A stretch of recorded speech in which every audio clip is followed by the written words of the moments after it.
I didn't pack my suitcase because I wanted to leave my husband. I packed it because I wanted to find out who he became when he believed I was gone. That thought had lived quietly in the back of my mind for weeks, growing stronger every time Lucas smiled without really looking at me.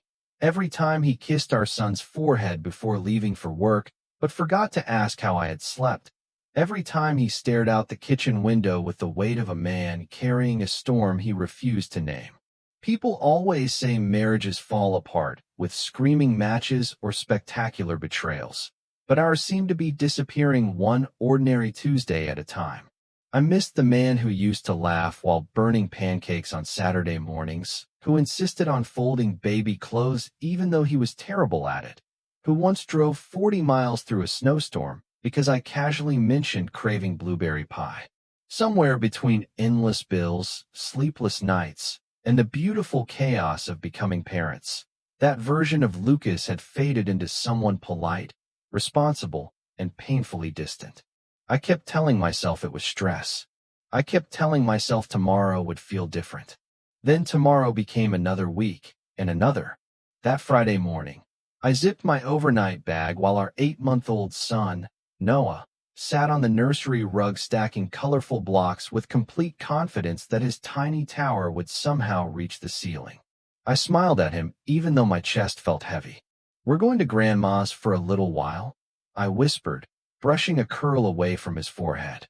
Lucas stood near the front door adjusting his tie, looking exhausted after another night of pretending he wasn't awake. "Text me when you get there," he said softly. He walked over, kissed Noah's head, then kissed my cheek with the kind of careful affection people show old friends instead of soulmates. "Drive safe." I searched his eyes, hoping for something that would stop me from following through with my plan. A question, a hesitation, anything. Instead, he simply picked up his briefcase and headed toward the garage. "Love you," I called after him. He paused for half a second before answering. "Love you too." The words sounded real, but they floated through the hallway without warmth. After his SUV disappeared down the street, I carried Noah's diaper bag to my car, buckled him into his seat, and drove exactly 3 blocks before pulling into an empty church parking lot. My hands trembled as I reached into my purse and opened the baby monitor app connected to the nursery camera. Most parents used it to check whether their child was sleeping. I was about to use it to find out whether my marriage still was. I waited until Lucas's location notification showed he had returned home. He had told me he forgot an important folder and needed to grab it before heading downtown. The front door opened. I watched through the tiny camera as he stepped into the nursery, loosened his tie, and slowly sat in the rocking chair beside Noah's empty crib. He looked around the silent room, resting both hands over his face before letting out a long breath I had never heard him release when I was around. For nearly 30 seconds, he said nothing. I almost closed the app, ashamed of myself for spying on the man I had promised to trust. Then Lucas leaned forward, looked directly at the crib where he believed our son had been sleeping only minutes earlier, and spoke in a voice so raw it barely sounded like him. "Hey, little buddy," he whispered with a sad smile. "Daddy messed up again today, didn't he?" My heartbeat stopped. I had expected anger. I had expected relief that the house was empty. I had even prepared myself to hear another woman's name. Instead, I heard guilt. Crushing, heartbreaking guilt. Lucas rubbed his eyes and laughed quietly at himself. "Your mom thinks I don't see how much she's hurting." His voice cracked just enough for me to notice. "She deserves so much better than the version of me she's living with." Tears blurred my vision as I gripped the steering wheel. I wanted to believe every word, but something inside me warned that this wasn't the whole story. Lucas reached into his jacket pocket and pulled out a folded envelope I had never seen before. He stared at it for several seconds before placing it on the changing table. Then he looked back at the crib and whispered one sentence that turned every assumption I had made upside down. "I just pray she never finds out what the doctors told me." My fingers tightened around the steering wheel until my knuckles turned pale. Doctors. The word echoed inside my head louder than anything else Lucas had said. He had not mentioned a diagnosis. He had not mentioned an illness. He had only whispered that desperate prayer, as though the truth itself would destroy everything we had built together. I should have driven back immediately. I should have confronted him before another second passed. Instead, I stayed exactly where I was, unable to move, watching the tiny image on my phone as Lucas picked up the envelope once more.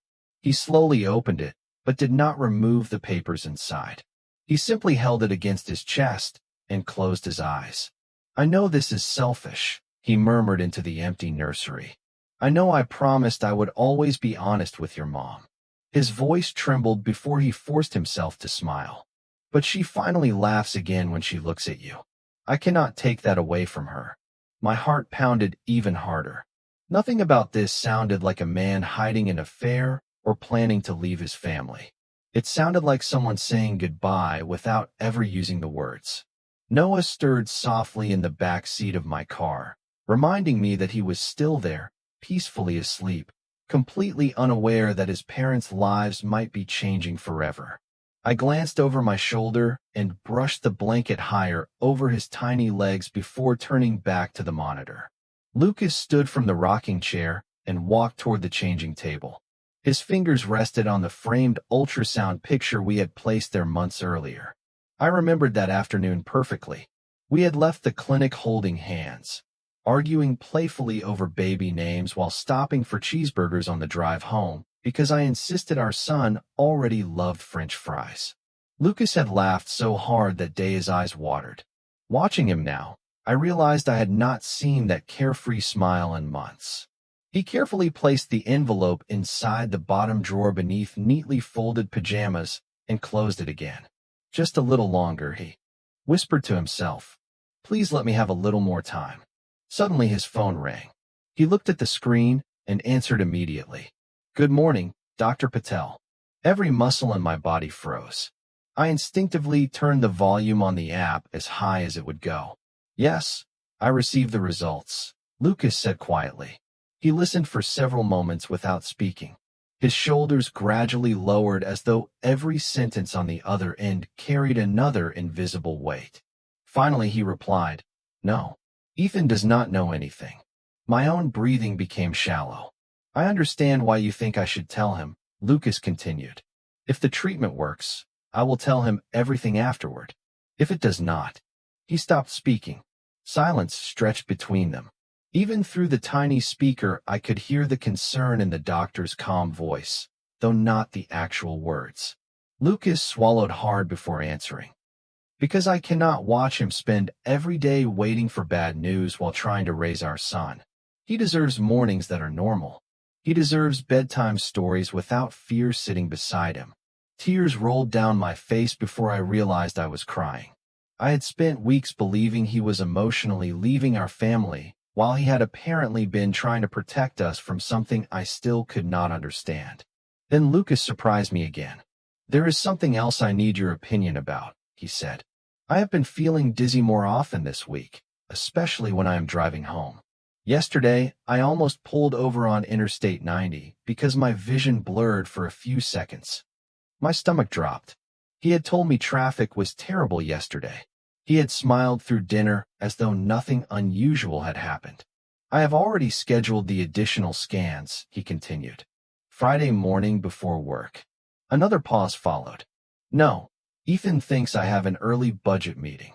Lucas managed a quiet laugh that sounded painfully empty. "I guess I have become a better liar than I ever wanted to be." He ended the call and remained standing in the nursery, staring out the window at the backyard where we had planted a maple tree the week Noah was born. The sunlight filled the room, making everything appear peaceful, but the silence that followed felt heavier than any argument we had ever shared. Then Lucas looked toward the rocking chair one last time and whispered words that made my chest ache even more. "If I cannot stay beside them forever, I just need to make sure they will never doubt how deeply they were loved." The nursery fell silent after Lucas walked out, but the silence inside my car was even louder. I stared at the empty rocking chair on my phone until the screen dimmed, unable to accept that the man I believed was slipping away from me had actually been carrying a burden alone. Every conversation from the past several months replayed inside my mind with painful clarity. The evenings he claimed he had to work late. The mornings he insisted on making coffee, even though he barely drank any himself. The quiet moments when I caught him watching Noah with an expression that looked almost like heartbreak before he quickly smiled the second I noticed him. I had mistaken sadness for distance because it was easier than imagining something far more frightening. Noah let out a sleepy little sigh from his car seat, and I turned around again. His tiny fingers were wrapped around the stuffed elephant Lucas had bought before he was even born. I remembered teasing Lucas for spending almost $50 on a toy that our son would probably chew on more than play with. Lucas had laughed and said that every little boy deserved one childhood treasure that stayed with him forever. The memory made my chest tighten until it almost hurt to breathe. My phone vibrated suddenly. Lucas was calling me. I wiped my face as quickly as I could before answering. "Hey," I said, forcing my voice to sound cheerful. "Did you forget something?" "Just checking on you," he replied. His tone sounded perfectly normal, almost relaxed. "Have you made it to your mom's house yet?" The question struck me harder than I expected. Only minutes earlier I had listened to him confess fears he would never share with me. Yet now he spoke as though everything in his world was ordinary. "Traffic is a little slow," I answered carefully. "We are still on the road."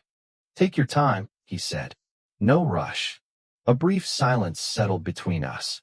Normally one of us would have filled it with small talk about groceries or Noah's nap schedule. Today neither of us could find the words. Finally Lucas spoke again. "Tell Noah I already miss him." I closed my eyes. "You can tell him yourself when we get back in a couple of days." There was another pause. "Yes," he answered quietly. "I hope so."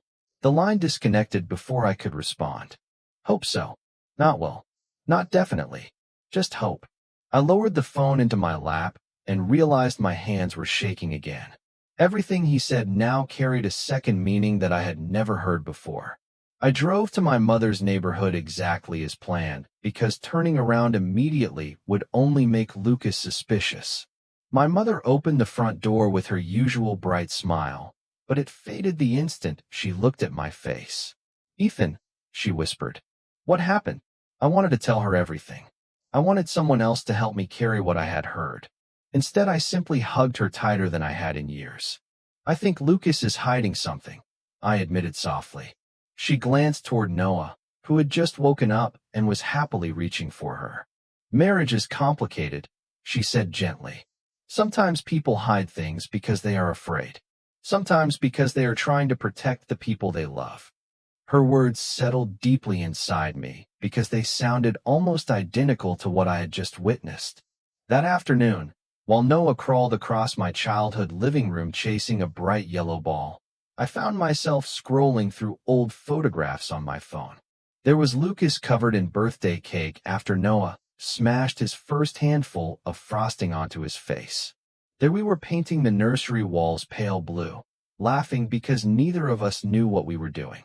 There was the picture from the hospital where Lucas held our newborn son with tears running openly down his cheeks. Every photograph showed the same man. Loving, gentle, present. Somewhere along the way, I had started believing that version of him no longer existed. Now I wondered if he had simply been fighting a battle I could not see. As evening approached, another notification appeared on my phone from the nursery camera. Motion detected. My heart skipped. I opened the app immediately. Lucas had returned to the room, carrying a small cardboard box from the attic.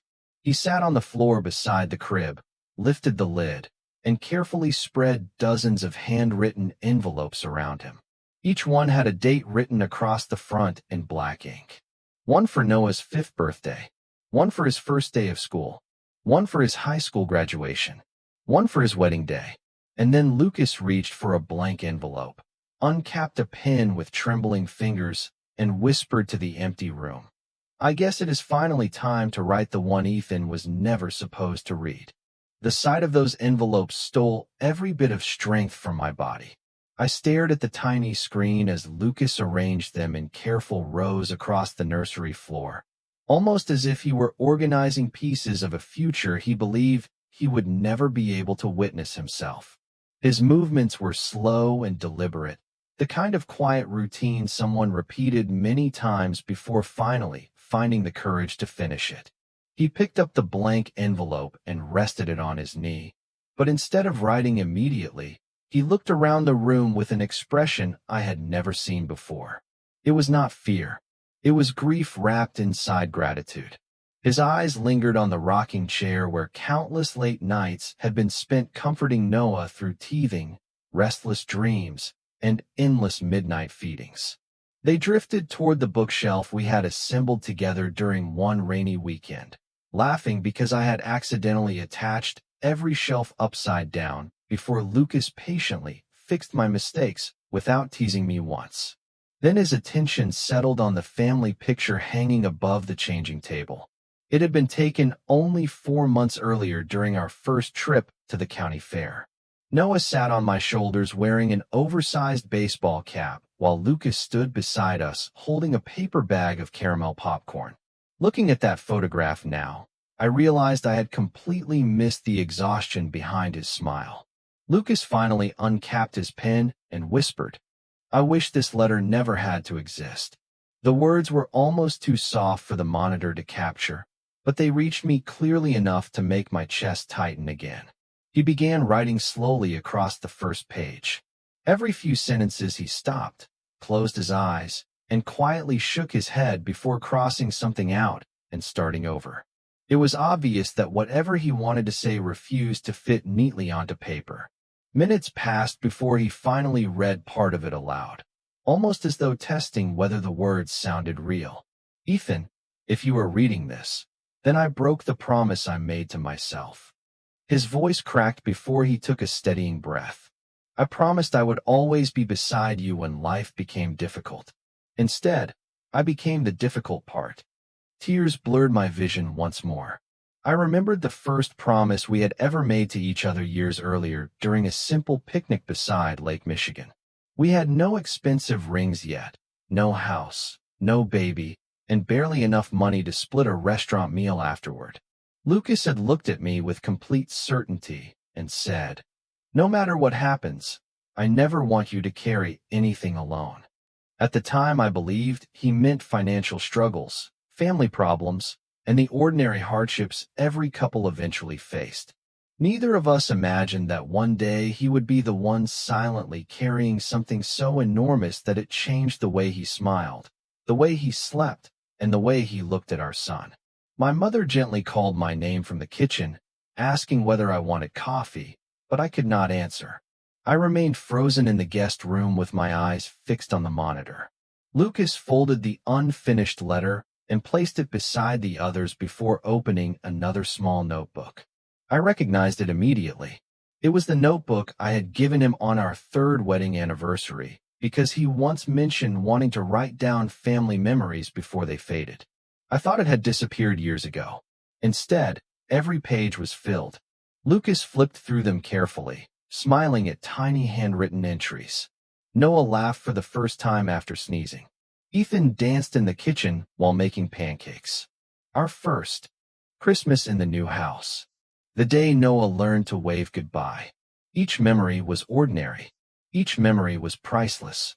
Then Lucas reached the final written page and quietly added another sentence. "Today I almost told Ethan everything, but I chose one more day of hope instead." He closed the notebook, pressed it gently against his heart, and stood beside the nursery window as the evening sunlight painted the backyard in shades of gold. After several silent moments, his phone buzzed again. He looked at the screen and answered immediately. "Hello, Dr. Patel." His expression changed before a single word was spoken. Whatever he heard on the other end erased the fragile hope that had carried him through the day. He slowly lowered himself into the rocking chair, covered his eyes with one hand, and whispered only 6 words that instantly changed everything I thought I understood. The new skin found something unexpected. My heart pounded so hard that I could barely hear the doctor's voice through the tiny speaker, but Lucas heard every word. He sat perfectly still in the rocking chair, his shoulders rigid, his eyes fixed on the floor as though he were afraid to look at anything else. "I understand," he answered quietly after several long seconds. So the shadow was not a mistake. Another pause followed. "Yes, I can come in tomorrow morning." He swallowed before forcing himself to ask the question I was suddenly terrified to hear. "How much does this change?" His free hand tightened around the armrest until his knuckles turned pale. The doctor's response remained inaudible, but Lucas's expression said enough.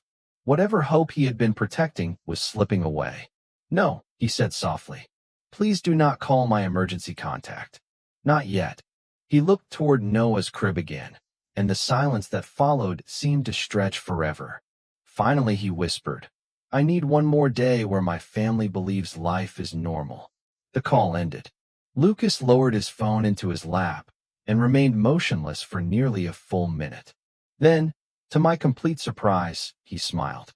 It was not a joyful smile. It was the gentle expression of a father remembering everything worth fighting. 4.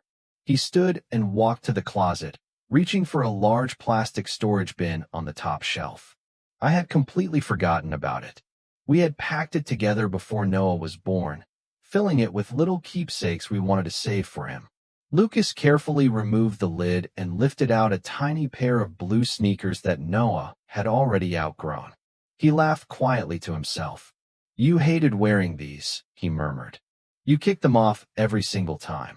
He placed the shoes beside the birthday letters before picking up Noah's first knitted blanket, the one my mother had spent weeks making by hand. He ran his fingers across the fabric with extraordinary care, as though every thread carried another memory. Watching him, I realized something that filled me with both relief and regret. For months I had convinced myself that Lucas no longer noticed the small details of our life together. The truth was exactly the opposite. He noticed all of them. He treasured all of them. He had simply been quietly preparing for the possibility that those memories might become all he could leave behind. My own memories began flooding back one after another. The night Noah was born, Lucas refused to sleep even after the nurses encouraged him to rest. He had stayed awake beside the hospital bassinet, counting every tiny breath our son took. During Noah's first cold, Lucas had set alarms every 2 hours just to check his temperature. When I struggled with exhaustion during those first overwhelming weeks of parenthood, Lucas had secretly arranged his vacation days so I could nap while he cared for the baby. None of those moments had disappeared. I had simply allowed fear to rewrite them into something colder than they had ever been. My phone buzzed with a message from Lucas. I stared at the screen before opening it. "Hope Mom is spoiling both of you already. Tell Noah Daddy loves him to the moon and back." Tears rolled down my face again because I had just watched him write letters for birthdays he feared he might never attend. Yet he still chose to send me an ordinary text that sounded like every other husband checking on his family.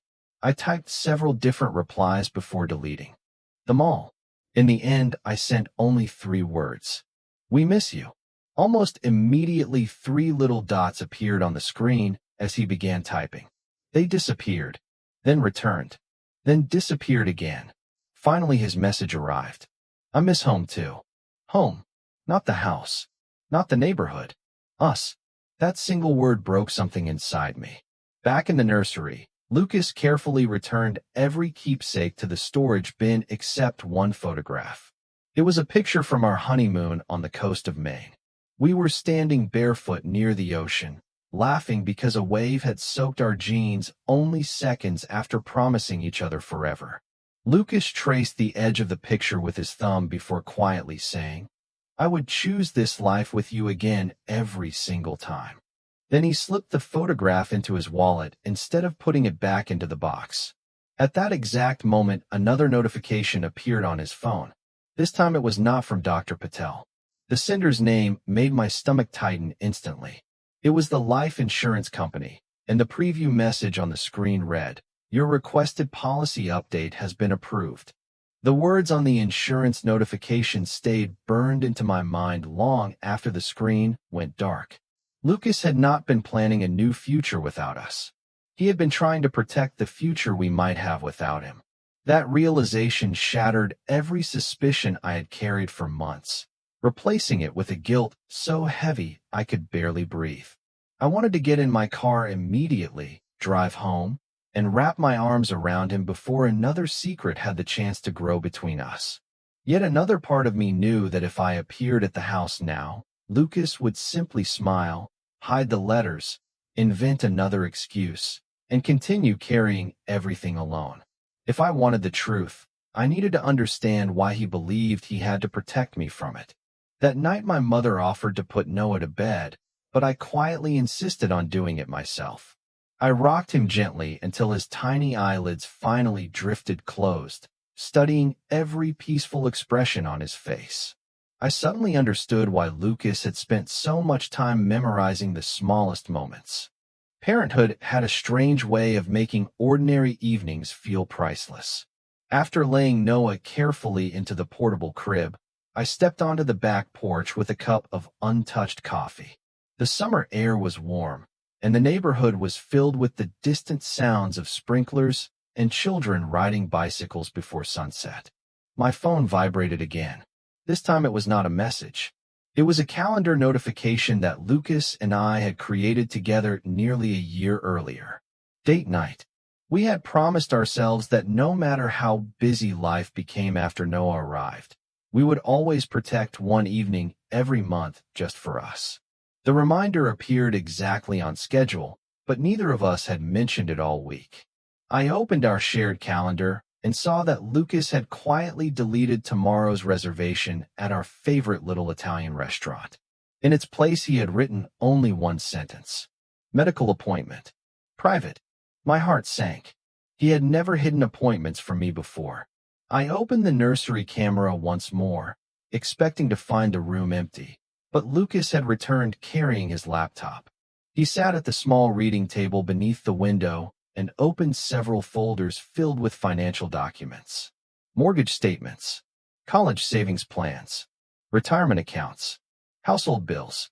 He carefully updated every password, every account number, and every monthly payment schedule into a single document titled "For Ethan." He even added instructions for the sprinkler timer because he knew I always forgot which setting kept the backyard alive during July. I laughed through my tears at that small detail. Even while facing whatever frightening future the doctors had hinted at, Lucas was still worrying about the grass. He stopped typing and leaned back in the chair, rubbing his tired eyes. "You always said I over-explained everything," he said quietly to the empty room with a faint smile. "Maybe this time it will help." He saved the file and attached it to an email address to me, but instead of sending it immediately, he selected the option to schedule delivery 30 days later. My breath caught. He was creating messages designed to arrive only if he could no longer say the words himself. Before I could fully process that thought, another call came through. It was not Dr. Patel this time.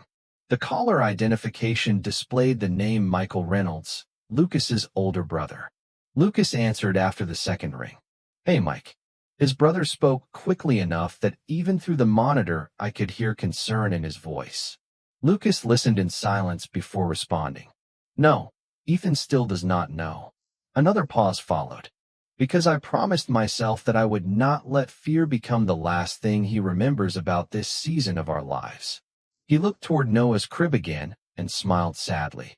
"I want him to remember family breakfasts, bedtime stories, birthday candles, and lazy Sunday mornings.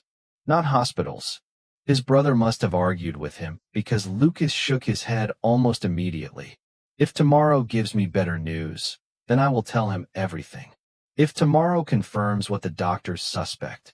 He stopped speaking and stared at the floor. After several seconds, he finished the sentence in a whisper that stole every remaining breath from my lungs. "Then I will finally have to ask the man I love to prepare for a future neither of us ever imagined." I did not sleep that night. Every time I closed my eyes, I saw Lucas sitting alone in the nursery, writing letters that he prayed I would never have to read. Just before sunrise, I made my decision. I could not let him walk into another appointment believing he had to face it by himself. My mother quietly watched me pack Noah's diaper bag while the coffee brewed in the kitchen. She did not ask many questions. She simply rested a gentle hand on my shoulder and said, "Whatever you discover today, remember that love sometimes sounds like silence when someone is trying to protect the people they cannot imagine losing." Those words stayed with me during the entire drive home. The streets were nearly empty, the early morning sky painted with soft shades of blue and gold. My heart pounded harder with every mile. When I pulled into our driveway, Lucas's car was still there. Through the front window, I could see the kitchen light glowing. He was standing at the counter making pancakes exactly the way he always did on Saturday mornings, even though today was not Saturday. The familiar smell greeted me the moment I quietly unlocked the front door. Noah reached toward him from my arms and let out a cheerful laugh. Lucas turned around, completely frozen. The spatula slipped from his hand onto the counter. For a long moment, neither of us spoke. Surprise filled his face first, followed almost instantly by worry. "Ethan," he said softly, "I thought you were staying at your mom's until tomorrow." I looked into the eyes of the man I had loved for nearly a decade and realized how exhausted he truly was. The dark circles beneath his eyes were deeper than I remembered. His smile appeared automatically, but it disappeared before it could fully form. "Plans changed," I answered quietly. Noah stretched both arms toward his father, and Lucas instinctively stepped forward to take him. The moment our son settled against his chest, Lucas closed his eyes and kissed the top of Noah's head with overwhelming tenderness. Watching them together erased every remaining doubt inside me. This was not a man preparing to leave his family. This was a father desperately trying to stay with them. Lucas gently bounced Noah in his arms before looking back at me. "Did something happen?" he asked. I nodded. "Yes." His expression tightened immediately. "Is your mom all right?" "She is fine." "Is Noah okay?" "He is perfect." Lucas let out a small breath of relief, but confusion remained written across his face. "Then what happened?" I stepped closer until only a few feet separated us. My voice trembled despite every effort to remain calm. "I never made it to my mom's that first day." The color slowly drained from his face. He stared at me without speaking. "I stopped after leaving the neighborhood." I continued. "I opened the baby monitor." His breathing became noticeably slower. I saw the exact moment he understood. Every carefully hidden secret, every whispered confession, every conversation with Dr. Patel, every letter, every silent prayer. He realized I had heard all of it. Lucas lowered his head for several seconds before whispering, "How much?" Tears filled my eyes again. "Enough to know you have been carrying this alone." Noah looked back and forth between us with innocent curiosity before reaching one tiny hand toward me. Lucas carefully placed him into my arms without saying another word. His own hands began trembling.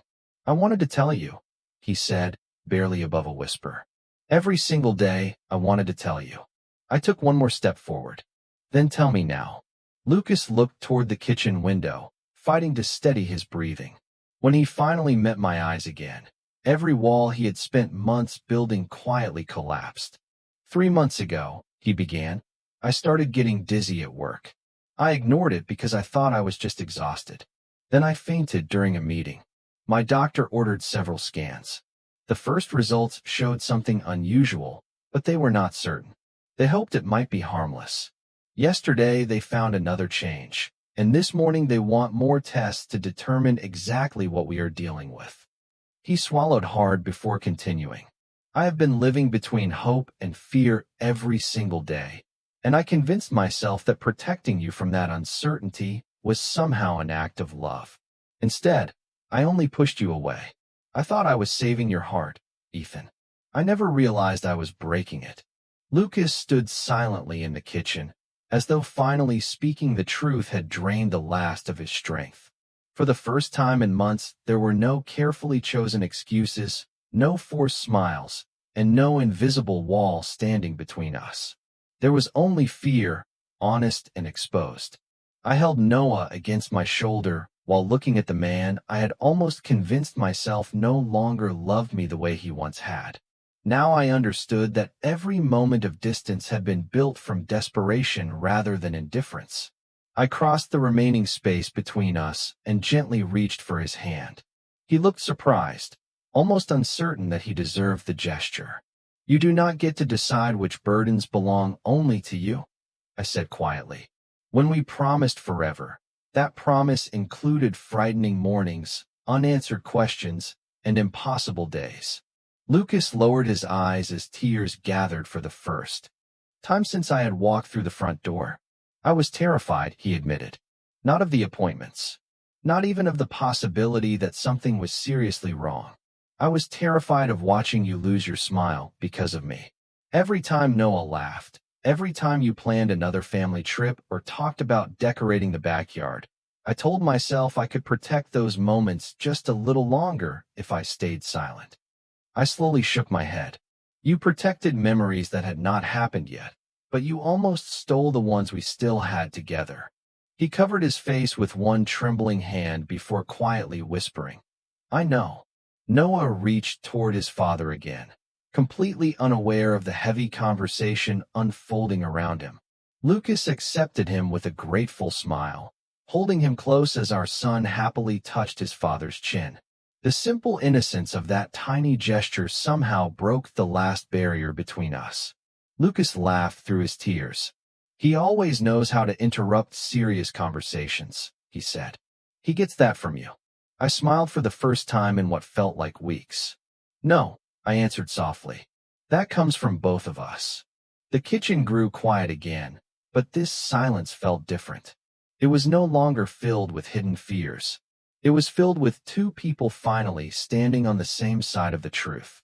I reached into my pocket and placed my phone on the counter. "I heard everything," I admitted. "The conversations with Dr. Patel, the letters, the insurance update, the notebook. Every single time you talked to Noah when you believed nobody was listening." Lucas closed his eyes for a brief moment before nodding. "Then you also know I have been preparing for the worst." "Yes," I answered. "But I also know something you forgot." He looked at me with quiet confusion.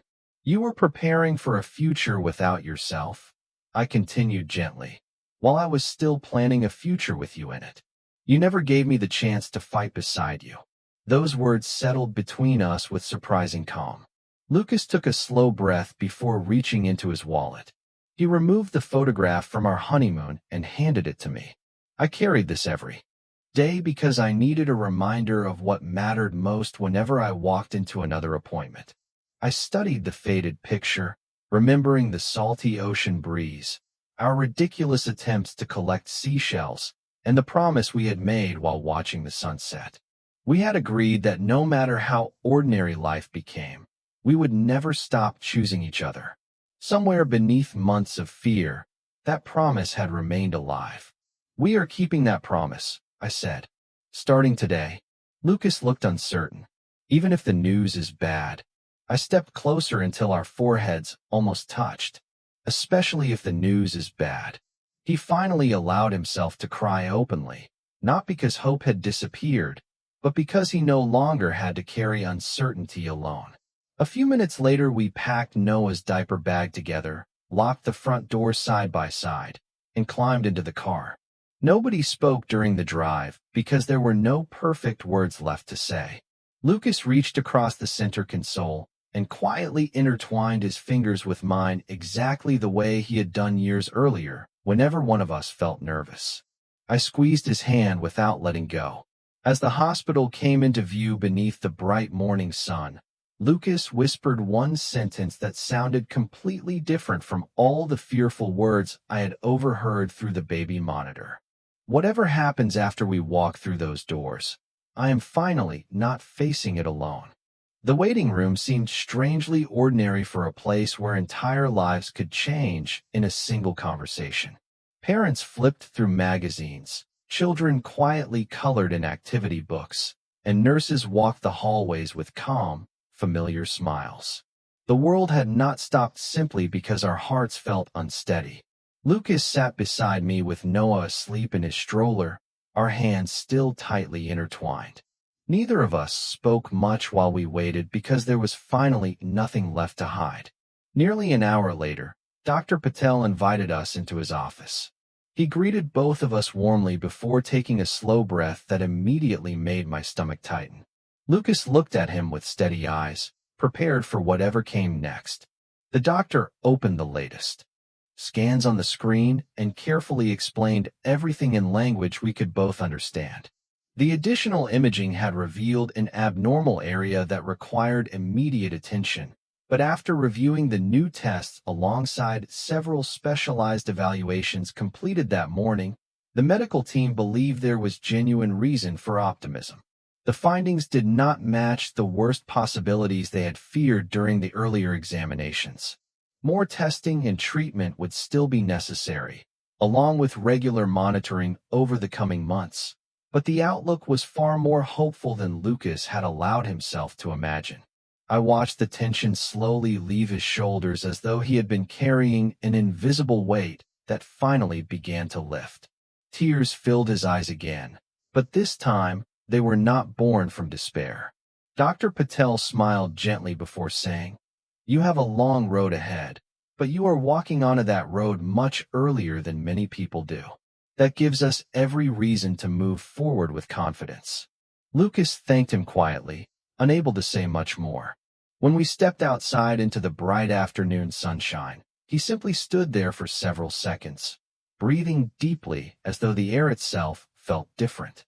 He looked at me with an expression I had not seen in almost a year. It was hope, real hope. He wrapped one arm around me while gently resting his other hand on Noah's stroller. "I almost wasted the time we were given because I was afraid of losing it," he admitted softly. I rested my head against his shoulder. "Then let us not waste another day." Life did not suddenly become perfect after that appointment. There were follow-up visits, treatment plans, early morning drives to specialists, difficult conversations, and days when fear still quietly returned. But this time fear was never allowed to live alone inside one person. Every appointment belonged to both of us. Every encouraging report became a family celebration. Every uncertain moment became another opportunity to remind each other why we kept moving forward.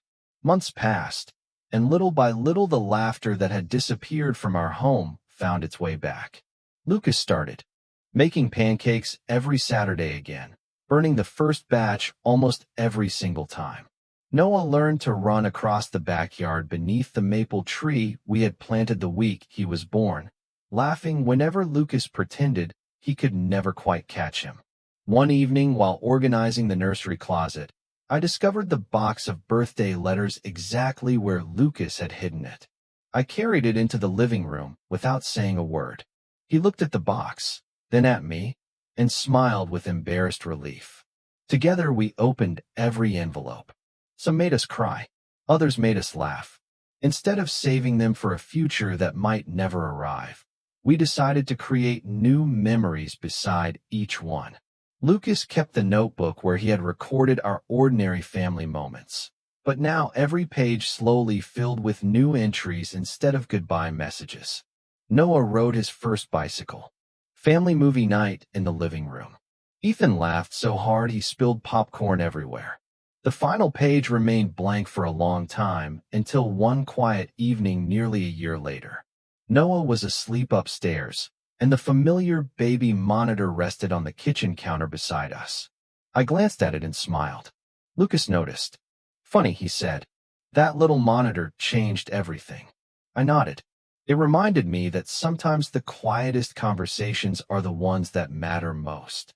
Upstairs, Noah stirred briefly before settling back into peaceful sleep. The monitor carried nothing dramatic this time. No hidden confessions. No heartbreaking secrets.